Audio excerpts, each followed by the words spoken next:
വാസവ മിനിസ്റ്ററെ, ഓണം എത്തി, ഓണത്തിന്റെ സന്തോഷമുണ്ട് ആളുകൾക്ക്. ജനങ്ങൾക്കൊരു ഓണസമ്മാനമാണ് ആദ്യം പ്രഖ്യാപിക്കാനുള്ളത്. നമ്മുടെ പരിപാടിയിലൂടെ പ്രഖ്യാപിക്കുകയാണ്. അതാണ് അല്പം വൈകിയത്.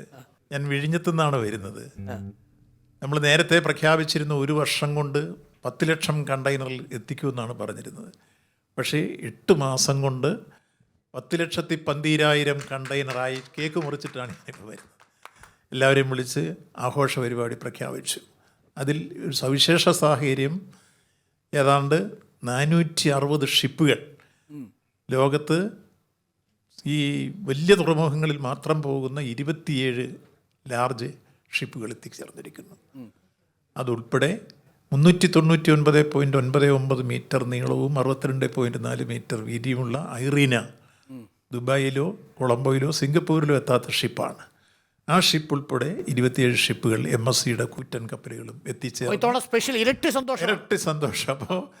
അപ്പോൾ എങ്ങനെ ആഘോഷിക്കാനാ പരിപാടി? ഞങ്ങളിപ്പോൾ അവിടെ കേക്ക് മുറിച്ച് ആഘോഷിച്ച് മലയാളികൾക്ക് ഓണ സമ്മാനമായി പറഞ്ഞതിനപ്പുറത്ത് 1 വർഷം കൊണ്ട് എത്തിക്കുമെന്ന് പറഞ്ഞത് 8 മാസം കൊണ്ട് എത്തിച്ചു എന്ന് മാത്രമല്ല, നമുക്കിപ്പോൾ 1 വർഷം എത്തുമ്പോഴേക്ക് 13-14 ലക്ഷം കണ്ടെയ്നറാക്കി മാറ്റാൻ കഴിയുന്നു. ആഗോളതലത്തിൽ അതൊരു സർവ്വകാല റെക്കോർഡായി കേരളത്തെ ലോകത്തിൻ്റെ നെറുകയിലേക്ക് വിഴിഞ്ഞം വഴി എത്തിക്കാൻ കഴിഞ്ഞു എന്ന സന്തോഷം. എല്ലാവരുടെയും പേരിൽ ഹൃദ്യമായ അഭിനന്ദനങ്ങൾ. അതൊന്നും പറഞ്ഞാൽ പ്രശ്നം തീരത്തില്ല.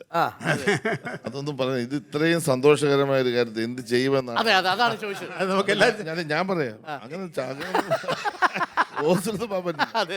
ഏറ്റവും കൂടുതൽ ഇതിന്റെ പ്രയാസം അനുഭവിക്കുന്നത് ഞങ്ങളാ, ഫിഷർമാനാ. ഞങ്ങളുടെ എല്ലാ വിട്ടുവീഴ്ചയും ചെയ്ത് ഞങ്ങൾ സഹായിച്ച് ഇത് കൊടുക്കുക. അപ്പൊ ഫിഷർമാൻ കമ്മ്യൂണിറ്റിക്ക് ആ കോഓപ്പറേറ്റീവ് ഡിപ്പാർട്ട്മെന്റ് വഴി ചില കാശ് തരുന്നതിനെ പറ്റി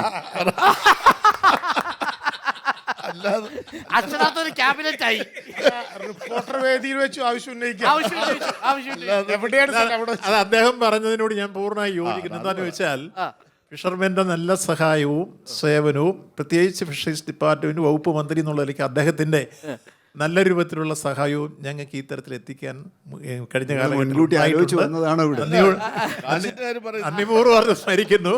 ഒപ്പം ബാക്കി കാര്യങ്ങൾ നമുക്ക് ചർച്ച ചെയ്ത് അത്തരം കാര്യങ്ങൾ ഏറ്റവും കൂടുതൽ ഇപ്പൊ സംശയമില്ല, ഞങ്ങളുടെ ബാലഗോപാലിനേക്കാൾ സാമ്പത്തികമായ ശക്തിയുള്ള പുള്ളിക്ക. ഏറ്റവും കരുത്തുള്ള മന്ത്രിയായി. റെഡി കാശ് 2.5 ലക്ഷം കോടി രൂപ കയ്യിലുള്ള ഒറ്റയാളേ ഉള്ളൂ, പുള്ളി മാത്രമേ ഉള്ളൂ. പിന്നെ ബാലഗോപാൽ ധനകാര്യമന്ത്രിയുടെ ഇല്ല 2.5 ലക്ഷം. ശരി, അദ്ദേഹം അത് കറക്റ്റാണ്. ഏറ്റവും കൂടുതൽ പണമുള്ള ആള് മൂപ്പർ. അതിൽ ഞാൻ ചേട്ടാന്ന് പറഞ്ഞു നടക്കുന്നത്. അതിന്റെ പ്രയോജനമൊന്നും വരുന്നില്ല.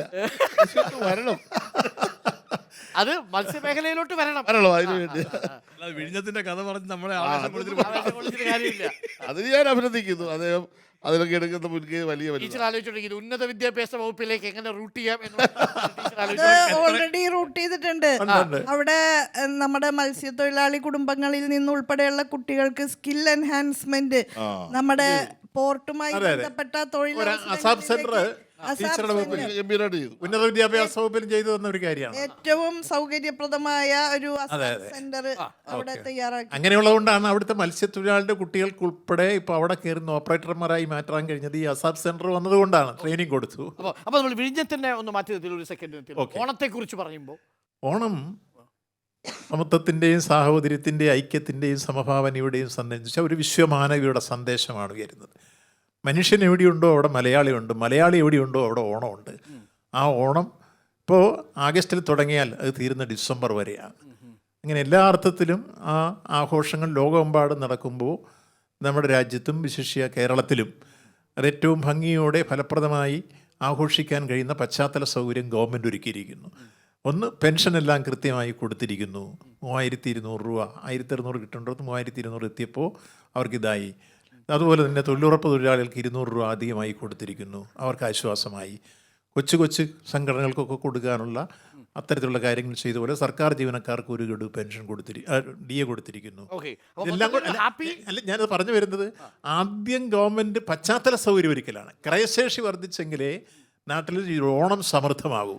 ആ വലിയ രൂപത്തിൽ നമുക്ക് ക്രയശേഷി വർദ്ധിക്കാൻ ആവശ്യമായ ആദ്യത്തെ പണി ഗവൺമെൻറ് സ്വീകരിച്ചിരുന്നു. മുഖ്യമന്ത്രിയുടെ നേതൃത്വത്തിൽ ആ ടീം നല്ല രൂപത്തിൽ നിന്ന് പ്രവർത്തിച്ചതിൻ്റെ ഫലമായി സുഭിക്ഷമായി ഓണം ഉണ്ണാൻ കഴിയുന്ന മര്യാദ വിലയ്ക്ക് സാധനങ്ങൾ കിട്ടാൻ സപ്ലൈകോയും കൺസ്യൂമർ ഫെഡും രംഗത്ത് വന്നതോടുകൂടി ഓണം സുഭിക്ഷമായി ആഘോഷിക്കാൻ